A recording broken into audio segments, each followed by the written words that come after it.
तो आज हम लोग पढ़ने जा रहे हैं मिलिकन्स ऑयल ड्रॉप एक्सपेरिमेंट। ठीक है, मिलिकन्स का ऑयल ड्रॉप एक्सपेरिमेंट क्या था।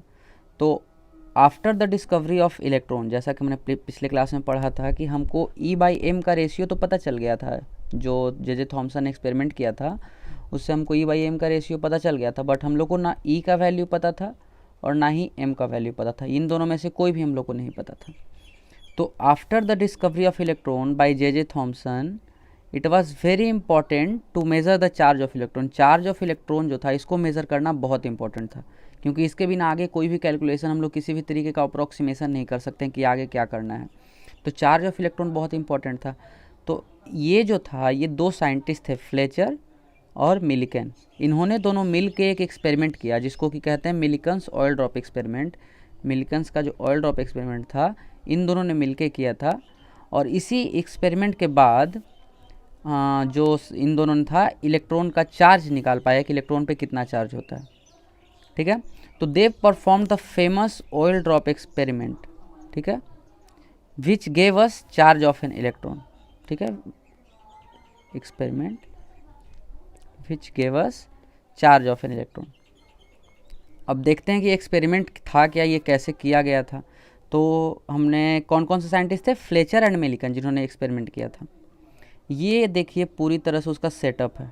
ठीक है, ये सेटअप है, एक्सपेरिमेंट जो किया गया था उसका सेटअप है। ये क्या है, एटोमाइज़र है। ये एक तरह समझ सकते हैं स्प्रे देखें ना, स्प्रे है ये।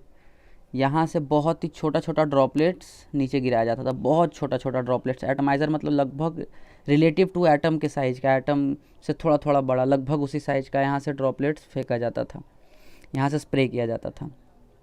अब आगे क्या है, चार्ज मेटल प्लेट। ये क्या है, चार्ज मेटल प्लेट है। ये जो प्लेट है ये चार्ज रहता था। ये देखिए बैटरी यहाँ पे है, ये आपको बैटरी दिख रहा होगा यहाँ पे, ये है बैटरी। और ये दोनों प्लेट्स जो है वो चार्ज है।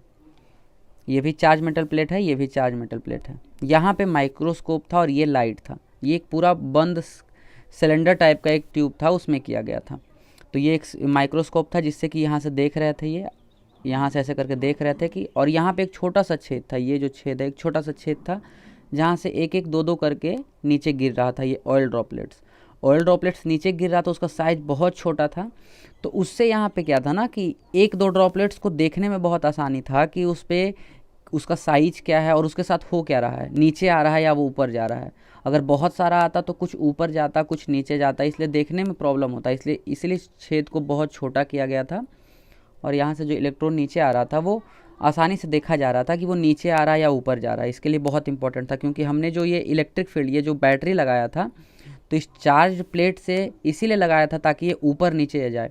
अगर हम इधर की ओर ज़्यादा इलेक्ट्रिक फील्ड अप्लाई करें तो ये ऊपर की ओर जाने लगे, और इलेक्ट्रिक फील्ड कम करें तो वो वापस नीचे की ओर आने लगे। जिससे आगे हम नीचे देखेंगे कि फॉर्मूला कैसे डिराइव हुआ था जिससे कि इलेक्ट्रिक चार्ज निकला ऑफ इलेक्ट्रॉन। तो ये देखिए setup of Millikan's oil drop experiment, ये दिखा दिया हमने आपको। अब क्या है, ये दो कंडीशन था। एक कंडीशन क्या हो सकता है, या तो ऑयल ड्रॉपलेट्स नीचे आए, देखिए यहाँ पे, या तो ये ऑयल ड्रॉपलेट्स नीचे आएगा अपने वेट की वजह से, और जब हम लोग इलेक्ट्रिक फील्ड सफिशिएंट अप्लाई करेंगे तो ये ऊपर जाएगा। दो ही कंडीशन हो सकता है। दोनों कंडीशन का यहाँ पे अलग अलग हो सकता है, अलग अलग फोर्स दोनों पे अप्लाई होगा और दोनों का अलग अलग वेलोसिटी होगा। तो दोनों का वेलोसिटी का हम लोग रिलेशन बस यहाँ पे लिखे हैं। एक जगह देखिए, ये सपोज ऑयल ड्रॉपलेट्स है, तो नीचे की ओर ये जो नीचे है इधर तो फोर्स ऑफ ग्रेविटी लगेगा, ग्रेविटी की वजह, उसके वजन की वजह से फोर्स लगेगा। और हम लोग एक चीज़ जानते हैं, बोयेंसी फोर्स क्या होता है, किसी भी फ्लूइड में अगर हम कोई भी ऑब्जेक्ट डालते हैं तो उस फ्लूइड के मास के बराबर उस पर बोयेंसी फोर्स लगता है। तो ये देखिए बोयेंसी फोर्स हो गया। और एक विस्कस फोर्स होता है जो आपको आगे फिजिक्स में पढ़ना होगा। एक विस्कस फोर्स होता है, वो भी फ्लूइड में वेलोसिटी की वजह से लगता है। ये सिंपली वेलोसिटी पे डिपेंड करता है, उसका कितना ज़्यादा वेलोसिटी।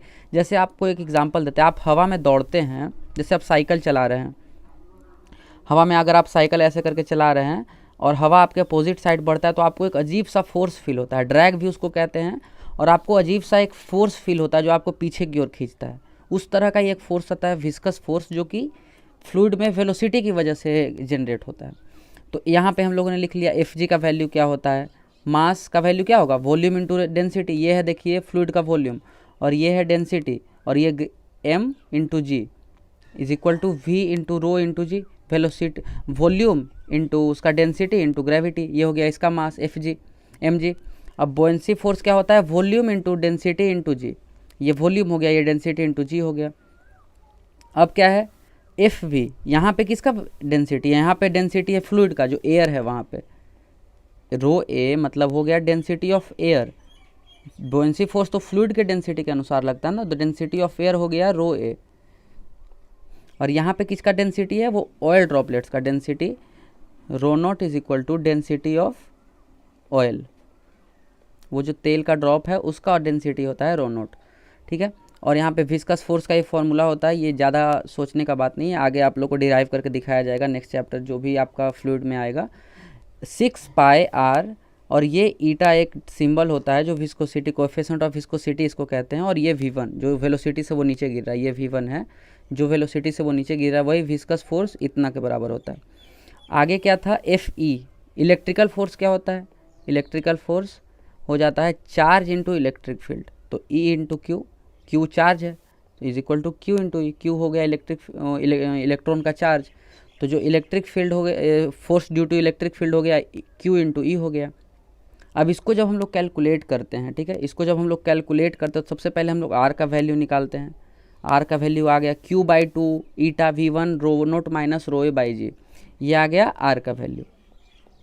अब अगला क्या था, इसी यहीं से हम लोग क्यू का वैल्यू निकाल लेते हैं।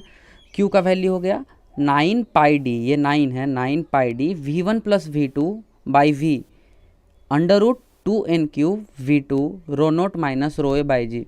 ये एक सिंपल, ये फॉर्मूला आपसे कहीं पूछा नहीं जाएगा, इसको याद करने का भी ज़रूरत नहीं है, बस ये हमने एक रेफरेंस के लिए बता दिया कि ये कैसे आया था। ये जो नीचे हमने वैल्यू लिखा है ये क्यू का, ये कहाँ से आया, तो ये फॉर्मूला है उसका, इसमें कैलकुलेट करके V1 V2 का वैल्यू पुट किया गया था, और फिर रो नोट रो ए का वैल्यू पुट किया गया था, जिससे कि ये वैल्यू हम लोग को पता चला कि क्यू का इतना वैल्यू होता है। ये था उसका उस टाइम का वैल्यू जो उन्होंने कैलकुलेट किया था। प्रेजेंटली एक्सेप्टेबल वैल्यू क्या है, ये देखिए 1.602 इंटू 10⁻⁻19 कूलम, तो बहुत हद तक सही था उस टाइम के हिसाब से, उन्होंने जो निकाला था बहुत हद तक 99.6% एक्यूरेसी था, अराउंड 99.6% एक्यूरेसी के साथ उन्होंने ये प्रूफ किया था। तो इतना ज़्यादा, इतना छोटा सा एरर मायने नहीं रखता है, जो कि उस टाइम के इंस्ट्रूमेंट के हिसाब से उन्होंने काफ़ी हद तक सही दिया था। तो अब बताते हैं कि ये कैसे निकाला गया था, मतलब इसमें ऐसा क्या था कि ड्रॉप को मेज़र करने से, तो ऐसा नहीं था कि हर किसी का चार्ज, हर ड्रॉपलेट्स पे इतना ही चार्ज था, लेकिन जितना भी चार्ज था वो हमेशा इसके इंटीग्रल मल्टीपल था, या तो 2 इंटू क्यू होगा, या तो 3 इंटू क्यू हो रहा था, या तो 4 क्यू हो रहा था, मतलब सारा चार्ज इतना के मल्टीपल है, ठीक है ना। सपोज़ हम आपको एक बैग, बहुत सारा बैग देते हैं, ठीक है ना, तो एक बैग का वज़न 2 kg है, एक बैग का वज़न 6 kg है, एक बैग का वज़न 8 kg, एक बैग का वज़न 14 kg, ऐसे करके बहुत सारा मैंने आपको छोटा छोटा बैग दिया। तो इसका क्या मतलब है कि उसमें जो भी ऑब्जेक्ट है या तो 2-2 kg का सब है, क्योंकि हम कोई भी 5 kg या 7 kg का नहीं पा रहे हैं, यानी कि कोई भी 1 kg का या 3 kg का नहीं है। तो जो यहाँ पे जो कॉमन रेशियो है वही तो उसका होगा ना, उसमें जो ऑब्जेक्ट है, तो या तो 2 क्यू था या 3 क्यू था या 4 क्यू था, हमेशा उसके इंटीग्रल मल्टीपल में था। इसीलिए कहा जाता है कि चार्ज कभी इससे छोटा नहीं हो सकता है, हमेशा इसके इंटीग्रल मल्टीपल में ही रहेगा, या तो 2 इंटू इतना रहेगा या तो 3 इंटू इतना रहेगा। तो वहाँ पे भी जो ड्रॉपलेट्स नीचे गिर रहा था उसमें या तो 2 क्यू चार्ज था या 3 क्यू चार्ज था या 4 क्यू चार्ज था, किसी में 4.5 क्यू या फिर 3.5 क्यू, फ्रैक्शन में चार्ज नहीं था, इंटीग्रल मल्टीपल में था। इसीलिए वहीं से हमने इसका कॉमन रेशियो लेकर के ये वैल्यू ऑफ चार्ज उन्होंने निकाला था, ठीक है। तो यहीं से हम, आप समझिए कि किस तरह से उन्होंने प्रूव किया था। अगर हमारे पास ऐसा बहुत सारा बैग है, सपोज हमेशा 2 से डिवाइड हो रहा है, इसका मतलब है कि उसमें जो स्मॉलेस्ट पार्टिकल है वो 2 kg का है, तभी वो सबको डिवाइड कर रहा है ना। अगर 5 kg का रहता तब हम लोग मानते हैं कि शायद 1 kg का भी कोई है, लेकिन यहाँ सब कोई इवन नंबर है, 6, 8, 14, 18, 25, ऐसा 26, ऐसा बहुत सारा है जिसमें हमेशा 2 से डिविजिबल है, और मिनिमम 2 है। तो उससे भी हम लोग पता कर सकते हैं कि जो कॉमन फैक्टर है जो उस सबको डिवाइड कर रहा है वो 2 है, तो यानी कि जो पार्टिकल है वो 2 kg का है। तो उसी तरह हर पार्टिकल इतना चार्ज से वो डिविजिबल हो रहा था, तो यानी कि उस इतना ही चार्ज है, मिनिमम चार्ज जो है वो इतना ही है। इसी को कहते हैं एक charge of an electron, charge of 1 electron. अब जैसा हमने E/m वैल्यू निकाला था तो यहाँ से Q निकल गया है, तो m मास ऑफ इलेक्ट्रॉन भी निकल गया था इसी तरीके से, ठीक है। तो मिलिकन्स ऑयल ड्रॉप एक्सपेरिमेंट बहुत ही छोटा सा टॉपिक है, लेकिन जानना बहुत ज़रूरी है कि आखिर बहुत ही बड़ा चीज़ दे के गया ये हम लोग को। ये हम लोग को पूरा एक इलेक्ट्रॉन का पूरा चार्ज बता के गया और उसी से हम लोग मास भी निकाल लिए। या तो पहले मास निकालते या फिर चार्ज निकालते। अगर चार्ज नहीं निकल सकता तो मास भी नहीं निकल पाता, क्योंकि हम लोग को बस E/m का रेशियो पता है। हम लोग को ना E पता है ना M पता है, तो या तो N ये पहले खोजते या फिर ये पहले खोजते। तो इसीलिए ये निकलने से हम लोग का काम बहुत ज़्यादा इजी हो गया। इलेक्ट्रॉन का चार्ज और मास दोनों हम लोगों ने पता कर लिया, और इसीलिए इनको नोबेल प्राइज़ भी मिला था। मिलिकन को नोबेल प्राइज़ भी मिला था इसी एक्सपेरिमेंट के लिए, इसी डिस्कवरी के लिए, जो चार्ज ऑफ इलेक्ट्रॉन उन्होंने ढूंढा था। ठीक है, तो ये टॉपिक इतना ही, और अगला टॉपिक मैं अपने नेक्स्ट वीडियो में। ठीक है, तो बाय।